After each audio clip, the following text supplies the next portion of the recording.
Testing, testing, and I don't mean the microphone. Gather round, true listeners with ears the size of tea kettles, for a story about a man so prestigious, so magnanimous, so filled with the energy of... Wait a minute, this is a supervillain. A man who is justice ambivalent. We hope you enjoy this story, titled The Heist by Lane McLeod Jackson. Ding ding. The bell announces the pressure of the worst kind of customer. The final one. The gas station is due to close in about 4 minutes. The machines will stay open, accessible by card throughout the night. There used to be a clerk who replaced me between the hours of 2 a.m. and 7. He left after the third robbery. Civilians. The occasional gun being placed in my general direction does not bother me so much.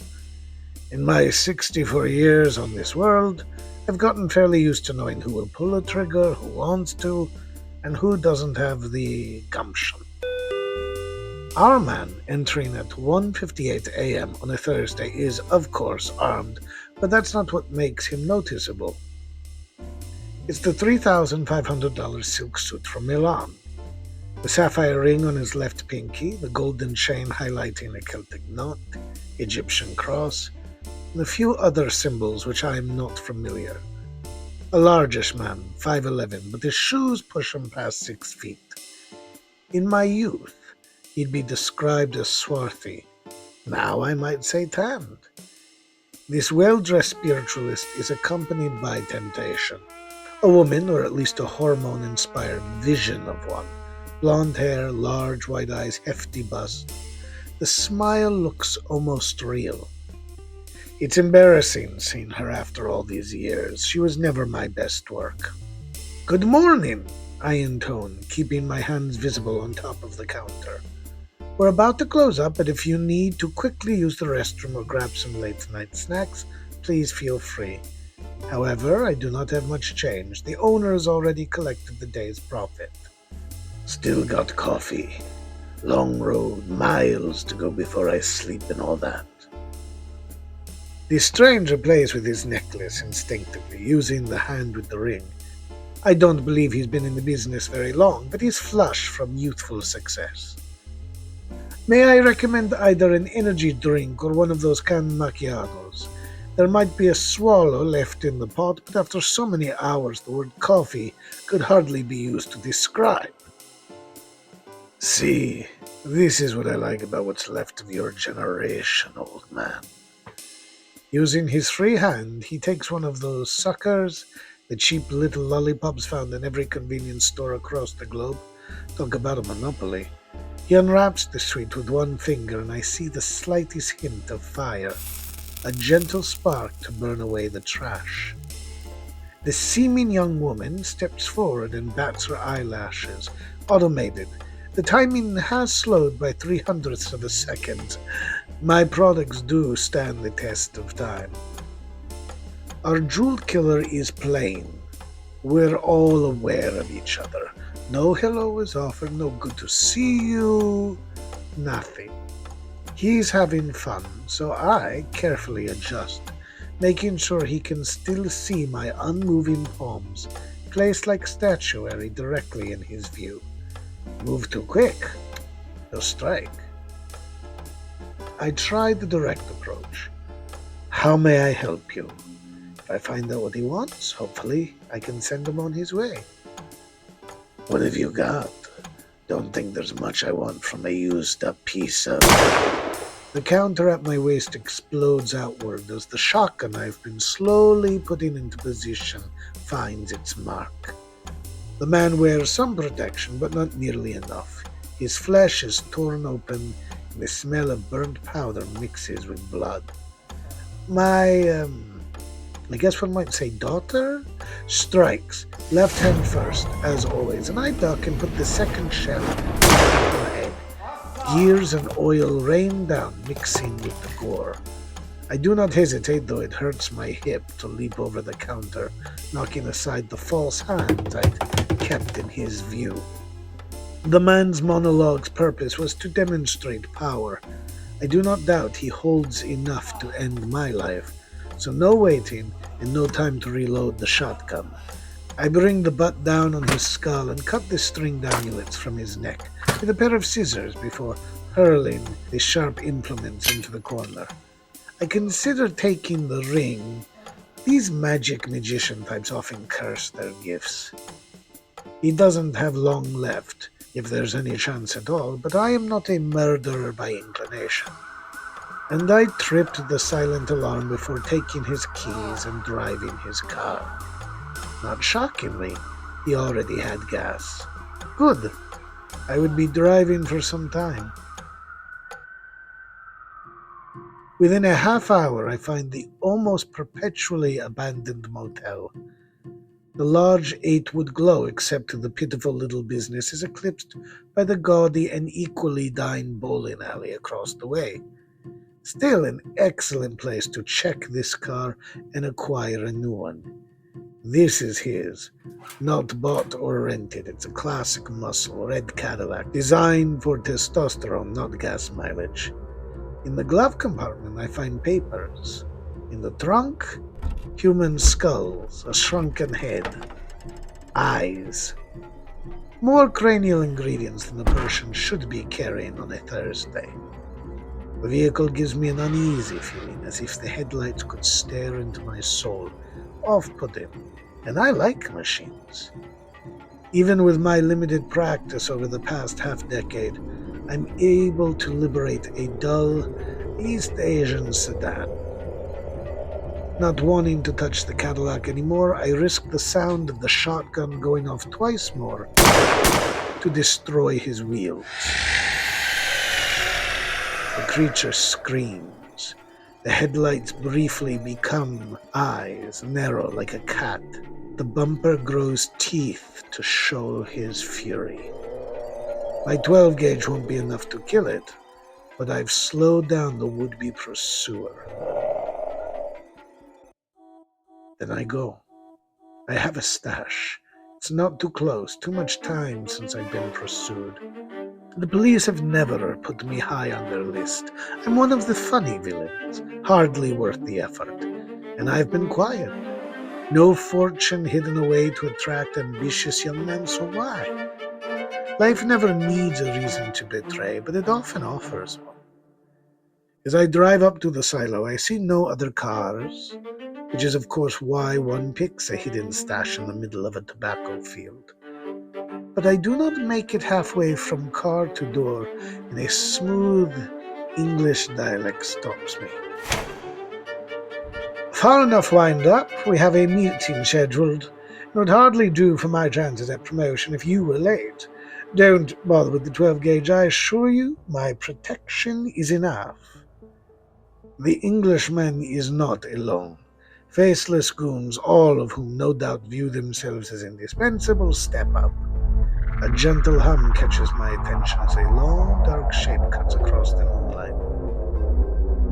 Within a few breaths, a stretched limo lands. Only then do I actually see Lancelot.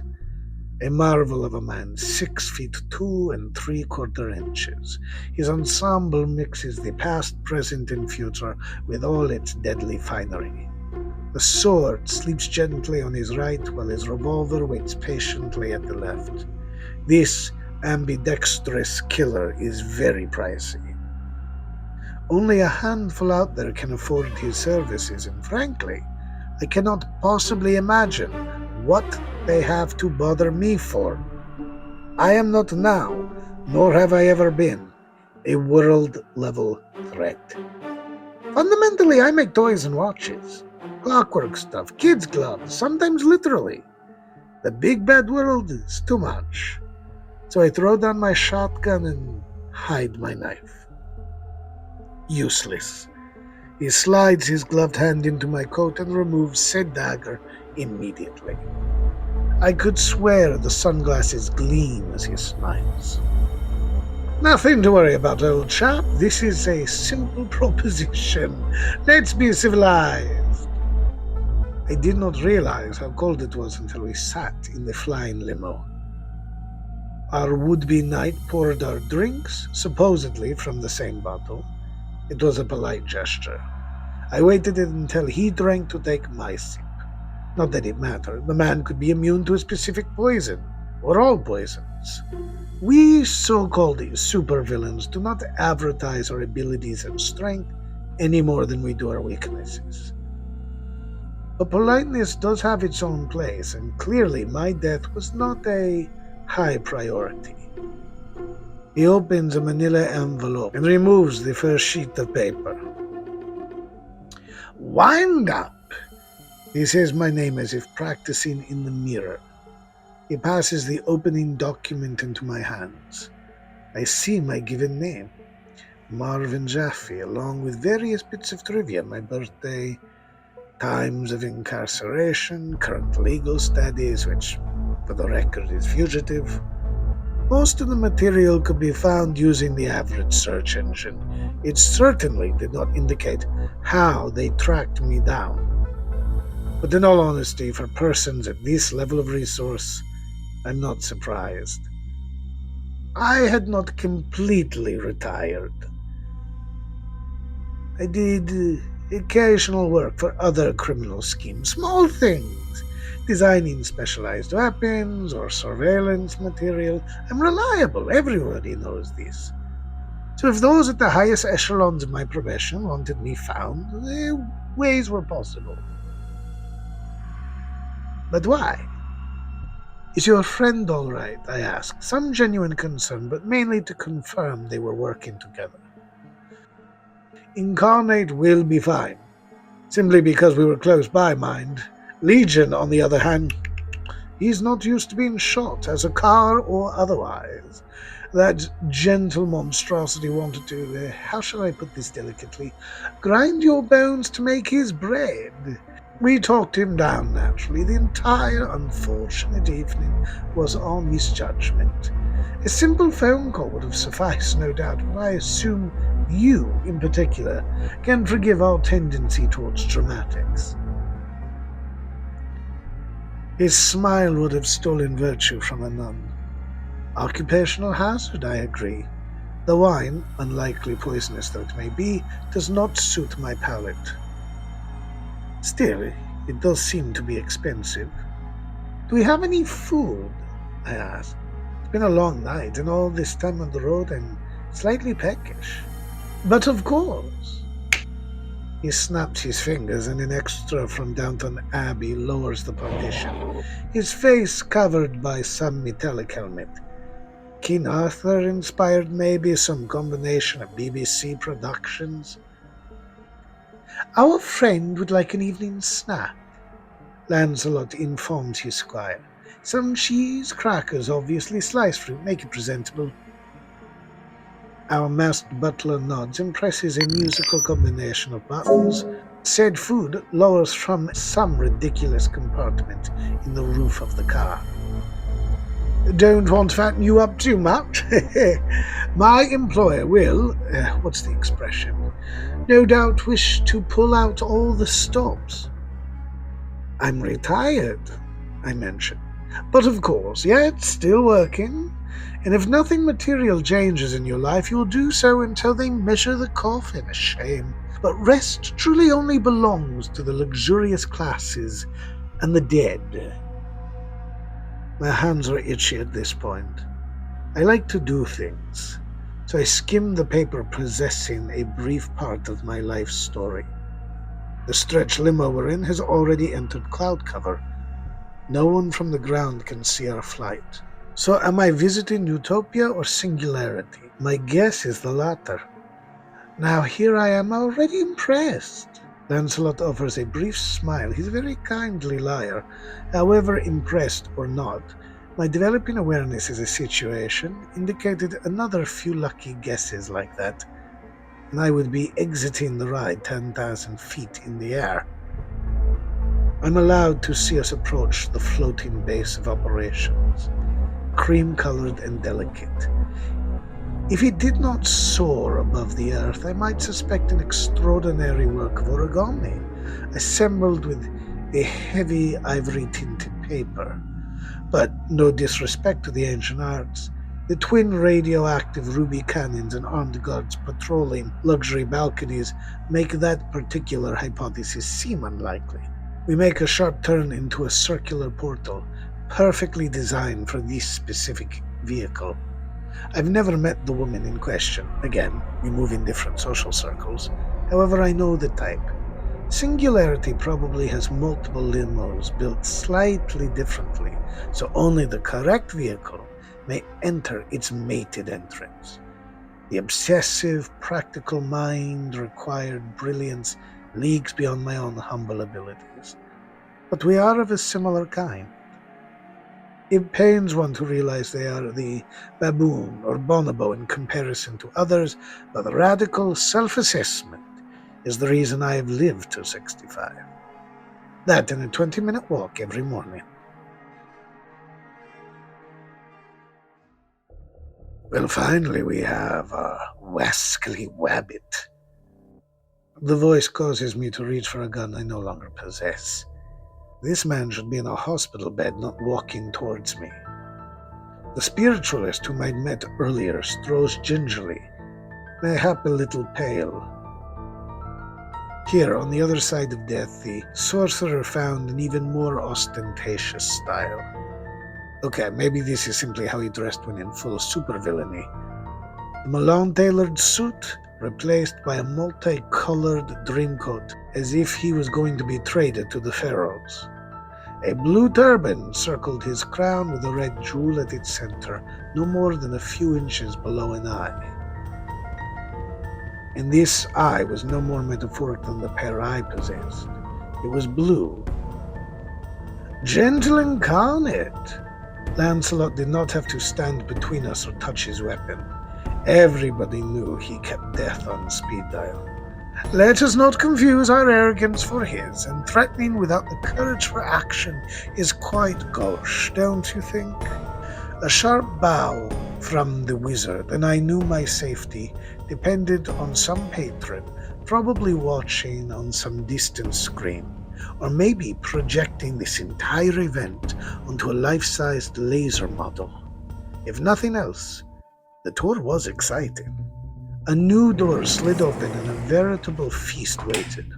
All finger foods of some sort, sushi, caviar, and figs among my favorites. I had a few handfuls and gathered more up in a napkin. We'll have to wait here, I'm afraid, Lancelot offered, because our employer has some business before she will be able to speak with you. And as the nature of your work has yet to reveal itself, if tonight turns out to be a waste of everybody's time, and for me, I must say, for the record, the chase offered some delight, you will be paid $50,000 plus an additional $15,000 to make up for the gas station attendant position you are unlikely able to return to. More than that I cannot say. Enjoy. Incarnate and I must go. A city requires saving. Expanding, are we? I offer, taking another cracker and spooning bolting fish eggs into place. Are we heroes now? Only to our mothers, my dear wind-up. However, when the stakes are the end of the world, we all must sigh and pitch in. Please, enjoy any of the pleasures we have to offer. There is a slight chance these will be the Earth's final hours. You might as well enjoy the view.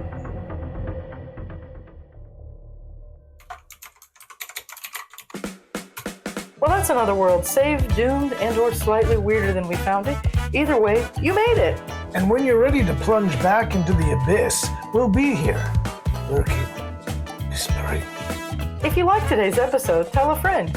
If you hated today's episode, You can find us on Substack, YouTube, or wherever you scream into the void about podcasts. Drop us a comment. Send us your thoughts in all caps. We love that. You're charming. and hey, if you want to help keep these stories weird and our tea hot, you can throw some coins our way on Substack. It keeps the lights on. Literally, Lane is writing in the dark. Paperback Radio, no ads, professional narrators, and humanish weirdos telling you strange tales week after week. After week, after week, after week. We told you to stay in the back room, Dizzy. Thanks for wandering through the chaos with Paperback Radio. See you next time.